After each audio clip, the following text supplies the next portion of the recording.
Good evening everyone, welcome back to our channel. जैसे कि हमने यहाँ पे केमिस्ट्री स्टार्ट किया था, रसायन विज्ञान, वो भी कौन से एग्जाम के लिए, जो रिसेंट में हमारा एग्जाम होने वाला है आरआरबी जेई हुआ, एंड जो भी आरआरबी जेई में पूछा जाता है, एसएससी जेई में यहाँ पे क्वेश्चंस देखने को मिल जाते हैं। एंड पटवारी में काफ़ी ज़्यादा वेटेज रखता है, पटवारी हुआ, एमपी सब इंजीनियर का एग्ज़ाम हुआ, तो और भी जो अदर एग्ज़ाम होते हैं इन सब के लिए जो केमिस्ट्री वो अच्छा खासा वेटेज रखती है।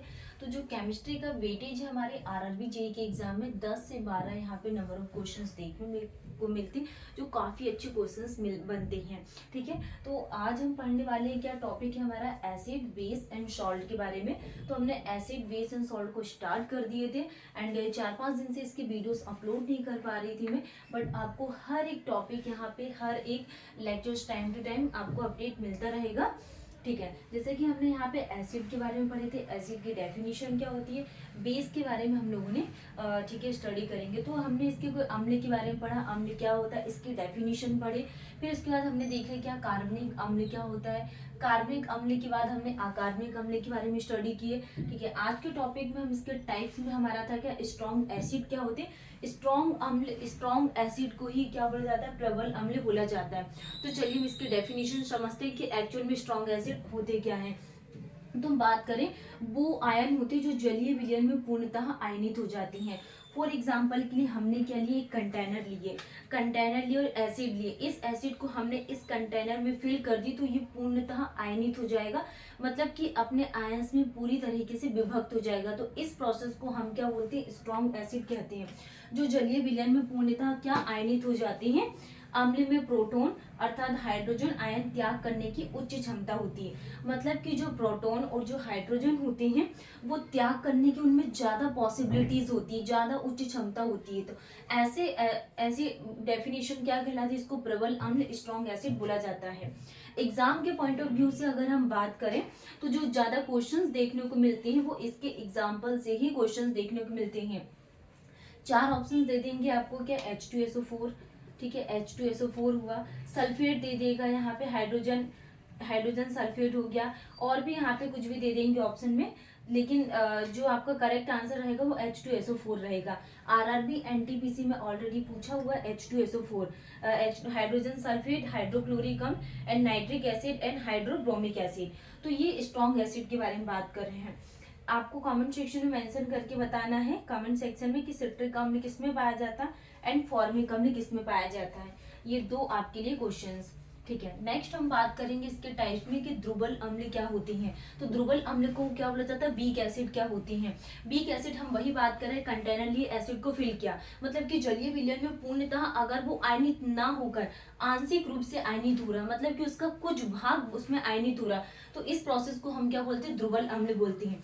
हाइड्रोजन आयनों H+ का पूर्णतः त्याग नहीं करते, वो पूर्णतः त्याग नहीं करते, तो इस प्रोसेस को हम वीक एसिड बोलते हैं।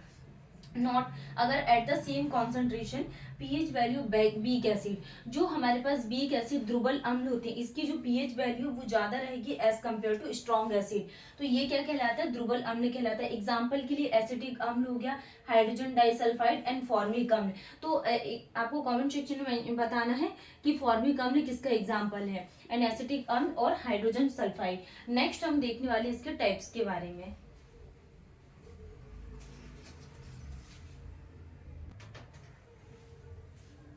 नेक्स्ट हमारा टॉपिक है क्या, कॉन्सेंट्रेटेड एसिड। तो हम यहाँ पे कॉन्सेंट्रेटेड एसिड के बारे में बात करने वाले हैं। तो कॉन्सेंट्रेटेड एसिड को क्या बोला जाता है, सांद्र अम्ल इसको बोला जाता है। तो सांद्र अम्ल होता क्या है, जिसमें कॉन्सेंट्रेटेड अम्ल, सांद्र अम्ल वो अम्ल है जिनमें अम्ल की मात्रा विलायक की तुलना में अधिक होती है। विलायक मतलब कि वो पदार्थ जल्दी से अगर हमने किसी एसिड में डाला तो वो घुल जाएगा, तो जो विलायक की तुलना में अधिक होती है उसको हम सांद्र अम्ल बोलते हैं। एग्जाम्पल के लिए हाइड्रोक्लोरिक अम्ल और क्या आ जाएगा, सल्फ्यूरिक अम्ल H2SO4। तो हाइड्रोक्लोरिक अम्ल और सल्फ्यूरिक अम्ल किसका एग्जाम्पल है, कॉन्सेंट्रेटेड एसिड का है।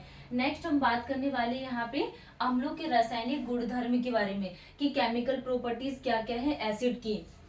तो जब भी हम यहाँ पे एसिड की केमिकल प्रॉपर्टीज के लिए बात करेंगे, तो जो एसिड होता है अम्ल, वो रिएक्ट करता है रिएक्टिव मेटल के साथ और प्रोड्यूस करता है सॉल्ट एंड हाइड्रोजन गैसेस को। जब भी एग्जाम में आ जाएगा कि ऐसे कौन से एसिड को यूज करते हैं कि सॉल्ट एंड हाइड्रोजन गैसेस को प्रोड्यूस करता है, तो हम एक एसिड लेते हैं एंड उसकी रिएक्शन करवाते हैं रिएक्टिव मेटल्स के साथ और ये प्रोड्यूस करता है सॉल्ट एंड हाइड्रोजन गैसेस को। ठीक है, हमने ये एसिड लिए प्लस मेटल के साथ इसकी रिएक्शन करवाया तो हमारे पास सॉल्ट और हाइड्रोजन गैस प्रोड्यूस हो गई। ओके, नेक्स्ट ये क्या थी यहाँ पे हमने इसके किसके साथ, मेटल्स के साथ क्या करवाया, इसके रिएक्शंस करवाए हैं। नेक्स्ट हम लोग बात करने वाले हैं यहाँ पे धातु कार्बोनेट तथा धातु हाइड्रोजन के साथ अभिक्रिया, कि धातु कार्बोनेट के साथ हम कैसे रिएक्शन करवाएंगे और धातु हाइड्रोजन के साथ अभिक्रिया। तो हमने एसिड को लिए प्लस मेटल कार्बोनेट को लिए, तो एसिड और मेटल कार्बोनेट के दोनों की अभिक्रिया करवाने पर हमारे पास salt plus water plus carbon dioxide क्या होगी, प्रोड्यूस हुई है। नेक्स्ट हम लोग बात करने वाले हैं यहाँ पे क्षारकों के साथ अभिक्रिया, कि अगर हम बेस के साथ यहाँ पे रिएक्शंस करवाएंगे तो क्या प्रोड्यूस होने वाला है, वो हम लोग देख लेते हैं। हमने यहाँ पे एसिड लिए प्लस बेस लिए, एसिड और बेस को एक दूसरे के साथ हम अभिक्रिया करवा रहे हैं, तो इस रिएक्शन मतलब दोनों के साथ रिएक्शन करवाने पर क्या हो रहा है, एक दूसरे को ये उदासीन कर देती हैं तथा लवण तथा जल का निर्माण करती हैं ये दोनों। हमने एसिड लिए प्लस अल्कली को लिए तो हमारे पास सॉल्ट प्लस वाटर यहाँ पे क्या हो रहा है, प्रोड्यूस हो रहा है। तो ये था हमारे पास क्षारकों के साथ अभिक्रिया। ठीक है, नेक्स्ट और भी टॉपिक बचे हैं वो हम लोग देख लेते हैं।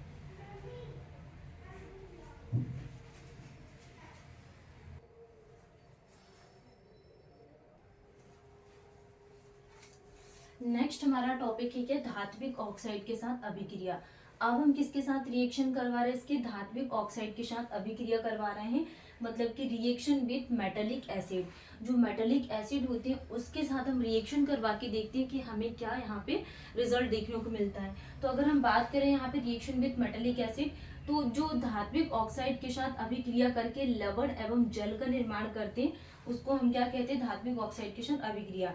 एग्जाम्पल्स के लिए क्या जाएगा, कॉपर ऑक्साइड प्लस हाइड्रोक्लोरिक अम्ल की रिएक्शन करवाएंगे तो हमारे पास क्या बनेगा यहाँ पे Cu प्लस जो Cl है इसके कितने, 2 अणु है तो क्या आ जाएगा Cl2 प्लस हमारे पास क्या बचेगा, वाटर का 1 अणु और सॉरी ये वाटर के कितने हैं, 2 है तो क्या, और क्या ये ऑक्सीजन तो H2O बचेगा।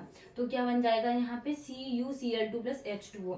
जलीय विलयन के साथ अगर हम यहाँ पे अभिक्रिया के लिए बात करें, तो अगर हम बात करें जलीय विलयन के साथ अभिक्रिया, जल के साथ अभिक्रिया करके हाइड्रोजन आयन मुक्त करते हैं, जो हाइड्रोजन आयन रहते हैं इसको मुक्त करते हैं और हाइड्रोजन आयन में स्वतंत्र रूप से नहीं कर सकते हैं। ठीक है, ये क्या करते हैं, हाइड्रोजन आयन मुक्त करते हैं परंतु हाइड्रोजन आयन में स्वतंत्र रूप से नहीं कर सकते हैं। ओके, जो जल के अणुओं से संयुक्त होकर हाइड्रोनियम आयन का निर्माण करते हैं, मतलब कि जो जल के जो अणु रहते हैं उसके साथ ही पूरी तरीके से संयुक्त होकर हाइड्रोजन आयन का ये क्या कर रहे हैं, निर्माण कर रहे हैं। नेक्स्ट हम इसके एग्जांपल्स के लिए बात करें तो HCl हम लोगों ने लिए, HCl की रिएक्शन हमने वाटर के साथ करवाया तो क्या बन जाएगा, 2 अणु इसके प्लस 1 तो ये क्या होगा यहाँ पे H3O प्लस क्या बन जाएगा Cl हमारे पास वापस बचेगा तो ये H3O plus Cl।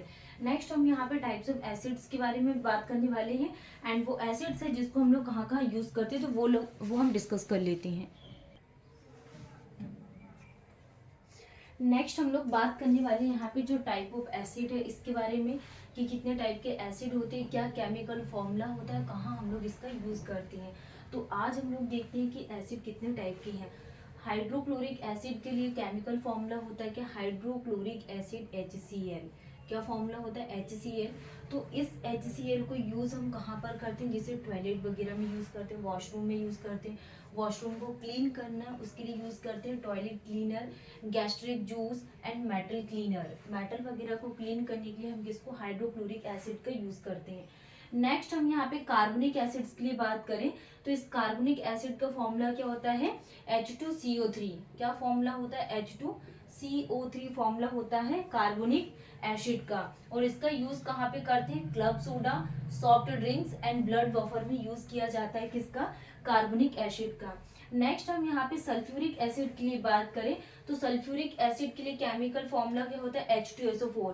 Sulphuric acid के लिए क्या फॉर्मूला होता है, H2SO4 एंड इसका यूज कहाँ पे करते हैं, solvent in battery, air pollutant, mist के लिए हम इसका यूज करते हैं सल्फ्यूरिक एसिड का। नेक्स्ट हम यहाँ पे नाइट्रिक एसिड के लिए बात करें तो नाइट्रिक एसिड का फॉर्मूला क्या होता है, HNO3। क्या फॉर्मूला होता है, HNO3 नाइट्रिक एसिड का। एंड इसके यूज में क्या आ जाएगा, remove words causes yellow stain on screen. Skin में कैसा यहाँ पे स्कैन कैसा क्या येलो। जैसे फॉस्फोरिक एसिड की बात करें तो फॉस्फोरिक एसिड क्या जाएगा, H3PO4। एंड ये acidity soft drink ATP and DNA के रूप में, ठीक है। लैक्टिक एसिड के लिए बात करें तो लैक्टिक एसिड का फॉर्मूला होता है C3H6O3 एंड ये बिल्डअप करता है मसल ड्यूरिंग एक्सरसाइज। तो ये हमने टाइप ऑफ एसिड के बारे में डिस्कस किया, इसके केमिकल फॉर्मूला के बारे में, यूज के बारे में। अब हम लोग स्टार्ट करने वाले बेस के बारे में। तो बेस तो हम लोग पढ़ ही रहे हैं, इसकी pH वैल्यू क्या होती है, ठीक है। नेक्स्ट हमारा बचेगा सॉल्ट। एंड हम 2 दिन के अंदर में यहाँ पे एसिड बेस एंड सॉल्ट इसको पूरी तरीके से कंप्लीट कर देंगे। मतलब यहाँ से आपके 2 से 3 नंबर के क्वेश्चंस यहाँ पे फिक्स हो जाएंगे, जो एग्जाम के पॉइंट ऑफ व्यू से बहुत इंपॉर्टेंट है। नेक्स्ट कल की क्लास में मैं आपको क्वेश्चन सॉल्व करवाऊंगी कि किस तरीके से एग्जाम में क्वेश्चन फ्रेम होते हैं, जिससे कि हमको ये एनालिसिस हो जाएगा कि हमें किस तरीके से स्टडी करनी चाहिए और हमारी एग्जाम की स्ट्रेटेजी क्या रखना है।